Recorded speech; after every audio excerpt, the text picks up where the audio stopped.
Well, hello there. Thank you for joining me here at the Life Sucks Cookbook. I'm Linda. I know you're probably saying to yourself, Life Sucks Cookbook? What the heckity heck is that? Here are the deets. Everybody has sucky moments. They're not always lengthy. Sometimes it's short. Maybe it's a day. Could be a week. Sometimes longer. If you're anything like me, and gosh darn it, I hope you're not, because then you've got some big therapy bills you're dealing with. I feel you. But if you are a little bit like me, when you hit these bumps in the road, I like to eat something tasty, make something that really feels good in the mouth, and just make myself feel a little bit better until the storm passes, whatever it is. So that's what's going on here. And otherwise, it's you're just hanging with me in my kitchen. And I'm okay with that because, I got nothing better to do. Maybe you don't. So we can hang out and have a little bit of fun together, hopefully. I'll tell you a story and I'm going to make something and let's get to it. What we're making today are scones. I love scones. Of course, I'm English Scottish. I believe when I was breastfed, it was scones coming out. And I'm going to use a recipe that my mom used for years and years out of this company's coming book. I mean, if you can see how weathered, and I'm not sure she did anything else out of this book other than these rich scones. She always made them perfectly. I can tell you, I still cannot make them as good as she does. Maybe we'll have luck today. So I've already mixed up the flour, sugar, salt, and baking powder. I'm going to put the recipe on the site. And in the meantime, the story I'm telling you today is about online dating. If you're my age and you're not attached, and of course, when I say my age, I mean, I'm talking 39. My inseam is 39. I'm a more mature woman. So the background, my husband, 7.5 years ago, crossed over the Rainbow Bridge. I know the Rainbow Bridge is for animals, but we had 2 cats and they're crossed over the Rainbow Bridge, and I like to think of him as hanging out with the cats. It took me a long time to even consider, even to imagine getting on online dating, and I was really reluctant. A little over a year ago, finally, I decided to do it because I saw somebody in a drugstore. I decided to finally get on a site. Or I guess I started with Bumble, and it was not great. It was not great. I just didn't see anything that really, anyone, not things, just that was really exciting or would make you want to take a chance and go have that coffee. I was talking to a friend and she said, well, what about those? I've heard about those ones that are for people who are older. So I went on that one, and then I went on Hinge. So I've been on 3 of them. And when I got onto the one with the older folks, I saw somebody there that I liked the look of, and I thought, okay, what do I do?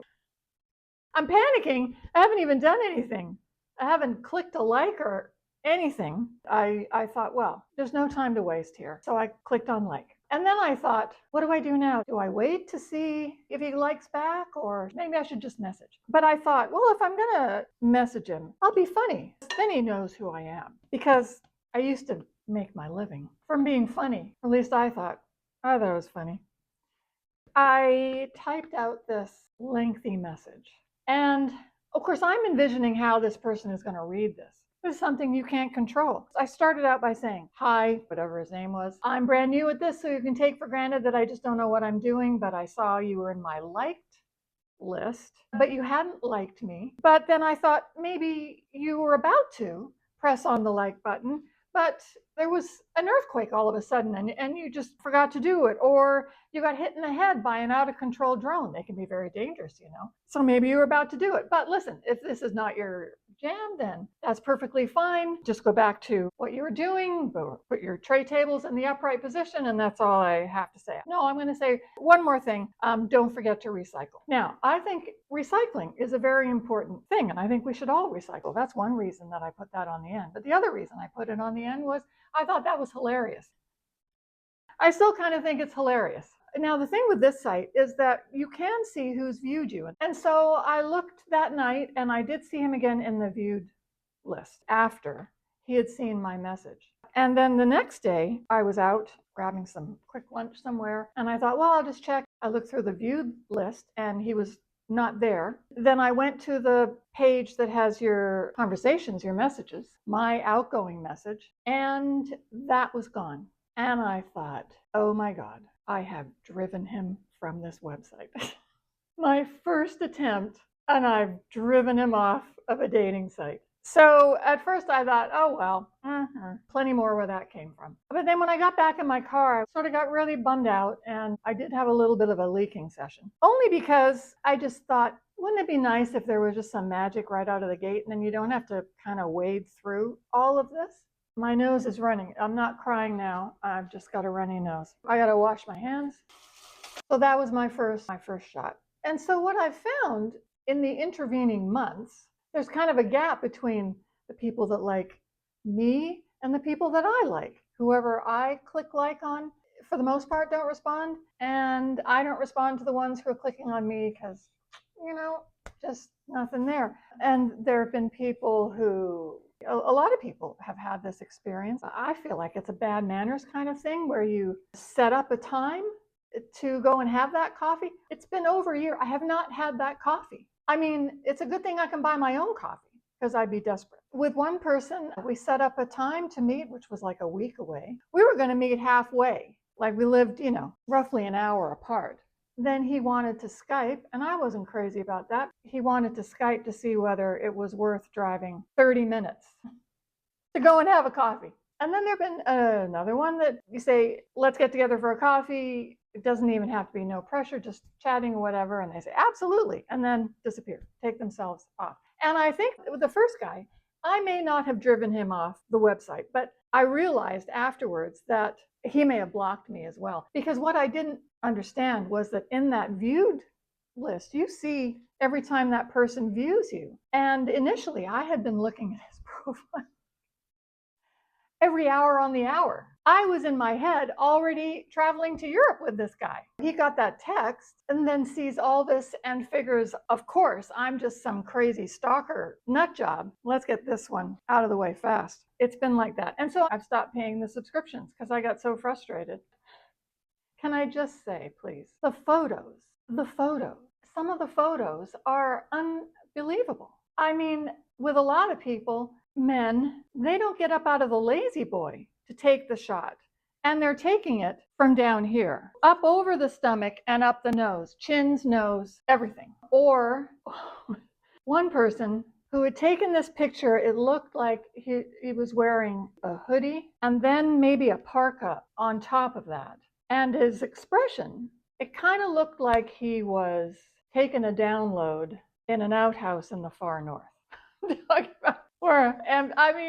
And then more recently, there was somebody who decided they really liked this pose where they were puckering up. I can tell you that pucker looked very much like the back passage sphincter. But he liked it so much, he took multiple poses in that same position.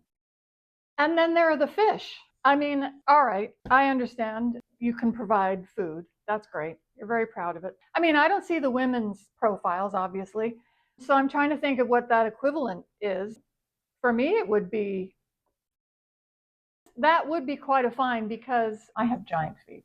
So that's why I'm making scones today. I hope you haven't had a sucky day, but if you have, this is an idea. Okay, they're out. And the good thing is I am always consistent. They're not perfect. They're not like my mom's. They're just a little bit too flat. I don't know what it is. Hers, the sides were always nice and straight up and down and then thicker. And I think she did smaller ones. Anyway, what does it matter? They still taste okay. And with these, because they're just very sweet, I just like sticking butter on them.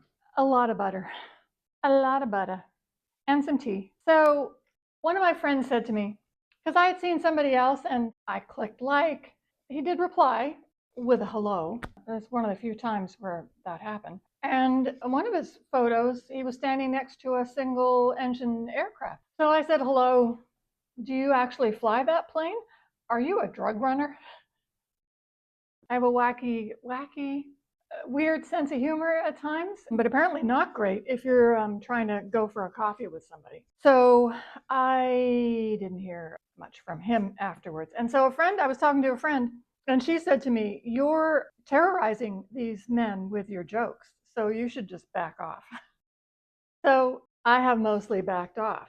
If you're out there doing this, oh man, if you're actually going for coffees, I mean, I know people have had plenty of success stories, and that's great. I know people suggest to me I'm being too picky, and that's a possibility. I had something really good before, and so that's hard to, it's hard to accept any substitutes or reproductions. So yeah, I'm picky. That's the way it goes. If you are doing it, then I'm with you. And if you need to make some scones, this is a great recipe. You'll probably even do it better than me. I'm no Martha Stewart. Although I haven't tasted Martha Stewart's scones, she may not be great either. Who knows? So anyway, thanks for joining me here at the Life Sucks Cookbook. We'll do it again. I got plenty of sucky stories. If you want to just hang out, I'd enjoy it. So I'll see you next time.